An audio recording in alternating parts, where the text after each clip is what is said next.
नमस्ते मित्रों, स्वागत है आप सबका। धनलक्ष्मी बैंक ने आज को अपने क्वार्टर वन के रिजल्ट डिक्लेयर किए हैं।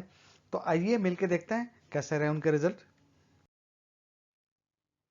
मित्रों, बात करेंगे उनके इनकम की। सबसे पहले जो रही है काफी अच्छी, 278 करोड़ की इनकम हुई है इस क्वार्टर में। पिछले क्वार्टर में थी ये 281 करोड़। तो यहाँ पे बहुत मामूली सी गिरावट देखने को मिल रही है, जो कि एक अच्छी बात है। हमें ये भूलना नहीं चाहिए कि ये गिरावट मामूली आई है सिर्फ और सिर्फ कोरोना के बावजूद भी, जबकि बाकी सारी बैंक अगर देखें तो उनमें काफी गिरावट आई है। तो उसके मुकाबले इस बैंक के परफॉर्मेंस अच्छे हैं, ऐसा हम बोल सकते हैं। जहां तक एक्सपेंस फ्रंट की बात करें, एक्सपेंस फ्रंट पे उन्होंने अच्छा खासा काम किया है, और यही कारण है कि उनके एक्सपेंस जो है वो वहां पे कम हुए हैं। 241 करोड़ के एक्सपेंस थे उनके पिछले क्वार्टर में, वो घटा के 235 करोड़ पे वो ले गए हैं। तो यहाँ पे उन्होंने एक्सपेंस फ्रंट पे अच्छा काम किया है, और यही कारण रहा कि उनका ऑपरेटिंग प्रॉफिट जो है, जो पिछले क्वार्टर में 39 करोड़ था, इस क्वार्टर में बढ़ के 43 करोड़ हो गया है। तो ये 3.5 करोड़ के आसपास का हम देख रहे हैं कि सीधा उनको बेनिफिट हो रहा है अपने ऑपरेटिंग प्रॉफिट में।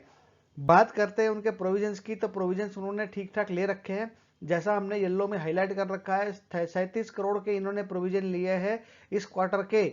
इस क्वार्टर में प्रोविजन के फिगर इसलिए भी मैटर करते हैं क्योंकि बहुत सारे कस्टमर ने मोरेटोरियम लिया हुआ है, तो उसके चलते प्रोविजन ऑलरेडी आरबीआई की तरफ से भी गाइडलाइंस था कि 10% के आसपास तो लेना ही है, तो वो उन्होंने यहाँ पे लेके चले हैं।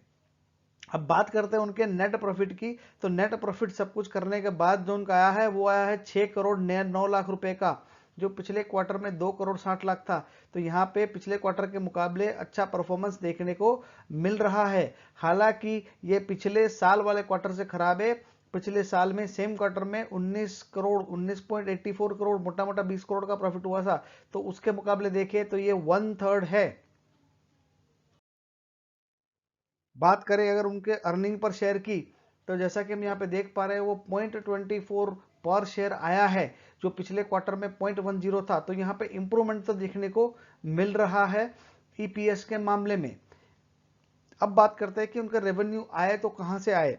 तो हमारी नज़र होगी इसके ऊपर। ये वाला चार्ट आप यहाँ पे देखेंगे तो समझ में आएगा कि उनके रेवेन्यू जो है कहाँ से आए। तो उनको 41 करोड़ का जो है वो प्रॉफिट हुआ है ट्रेजरी से। तो ट्रेजरी का बिजनेस हमने बाकी की बैंक भी एनालाइज की थी, ये सबसे प्रॉफिटेबल बिजनेस है, यहाँ पे उनको मुनाफा होता ही होता है। तो ये उनका अच्छा खासा मुनाफा यहाँ पे हुआ है 41 करोड़ का।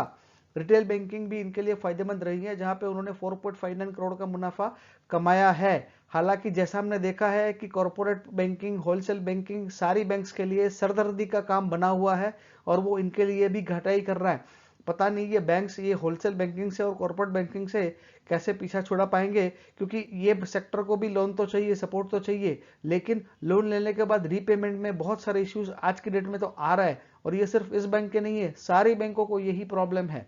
तो अब ये देखना इंटरेस्टिंग होगा कि ये एरिया में आने वाले टाइम में क्या इंप्रूवमेंट होता है।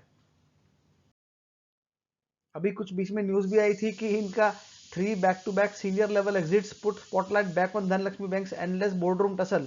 तो एक मैंने सोचा कि ये डाल दूं आपका रेफरेंस के लिए, क्योंकि उनका बोर्डरूम के अंदर भी थोड़ा 3 टॉप के जो सीनियर लेवल के एग्जीक्यूटिव्स हैं वो कुछ उन्होंने छोड़ा है रिसेंटली।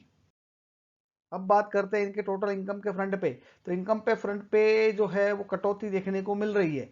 ये कभी मार्च 2016 में 1281 करोड़ की इनकम हुआ करती थी, वो कम होकर 1200 पे आ गई, फिर और कम हो गई, फिर 1100 पे गई, फिर 1000 करोड़ पे आ गई, फिर हल्की सी मामूली सी इंप्रूवमेंट हुई है। तो अगर 5 साल की इनकम की बात करें तो इनकम का ट्रेंड ज़्यादा इंकरेजिंग नहीं है। इनकम यहाँ पे कम होती दिखाई दे रही है। अगर बात करें नेट प्रॉफिट की, तो नेट प्रॉफिट के मामले में यहाँ माइनस फिगर था, तो इसके मुकाबले तो ये बेटर दिख रहा है। 2016 में 200 करोड़ 209 करोड़ का लॉस हुआ था। मार्च 17 में 12 करोड़ का प्रॉफिट हुआ था, लेकिन 18 में फिर से 24 करोड़ का लॉस हो गया। उसके बाद से वो इंप्रूवमेंट कर रहे हैं अपने नेट प्रॉफिट के मामले में। अब बात करते हैं एनपीए की। तो एनपीए परसेंटेज में अगर आइडियली गिना जाता है तो 6%, 5%, 7%, 7%, 6%, तो वो अभी भी 6-7% के आसपास ही है, जो कि एक अच्छी बात नहीं है। बात करेंगे नेट एनपीए की, तो नेट एनपीए में कटौती देखने को मिली है, जो कि एक अच्छी बात है। 3%, 3%, 3%, 2%, 1% के आसपास है। हालांकि नेट एनपीए इसलिए भी लेते जा रहे हैं क्योंकि प्रोविजन बढ़ाते जा रहे हैं, तो सीधी बात है नेट एनपीए वो कम होगा। तो ये एक सरदर्दी का कारण अभी भी बना हुआ है ये जो एनपी है वो इस बैंक के लिए भी। बात करते हैं प्राइस चार्ट की इस कंपनी की, तो प्राइस चार्ट ज़्यादा इंकरेजिंग नहीं है। अगर 2001 में मैंने 18 रुपीज़ का एक शेयर लिया होता तो आज 20 साल बाद मेरा वैल्यूएशन जो है वो 2/3 हो गया होता। काफ़ी रिडक्शन है। जो ये 18 रुपये का शेयर जो 2001 में था आज वो 12-13 रुपये का हो गया है। तो शेयर होल्डर्स को तो इससे निराशा ही हो रही होगी। और ख़ास करके हम देखें तो यहाँ पे प्राइस चार्ट में ज़्यादा मूवमेंट नहीं है। तो अभी तो सिचुएशन कुछ खास ठीक नहीं लग रही है इस चार्ट से। इंडस्ट्री का पीई 25 का है, जबकि इसको जो है पीई 5 के आसपास का मिला हुआ है। इसका एक कारण ये भी है कि तो ये कुछ ज़्यादा अच्छा इसको नहीं मिला हुआ है पीई। उसका कारण ये है क्योंकि ये कंटिन्यूस परफॉर्मेंस खराब देगी तो मार्केट वैल्यूएशन कहाँ से देगा, नहीं देगा ना, सीधी बात है। तो यही कारण है कि उनका वैल्यूएशन जो है वो खराब है। अभी तो ऐसा लग रहा है कि उनका पीई जो है वो भी ट्रेलिंग 12 मंथ का जो अर्निंग पर शेयर है वो भी थोड़ा अभी डिक्रीज होगा, क्योंकि इस क्वार्टर का भी पॉइंट में ही आया है। तो इस बार लग रहा है कि उनका पीई साल भर का जो है 2 से कम ही रहेगा।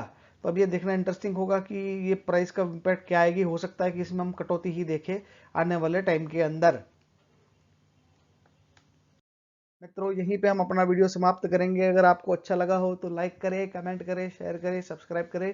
वीडियो देखने के लिए आपका बहुत बहुत धन्यवाद।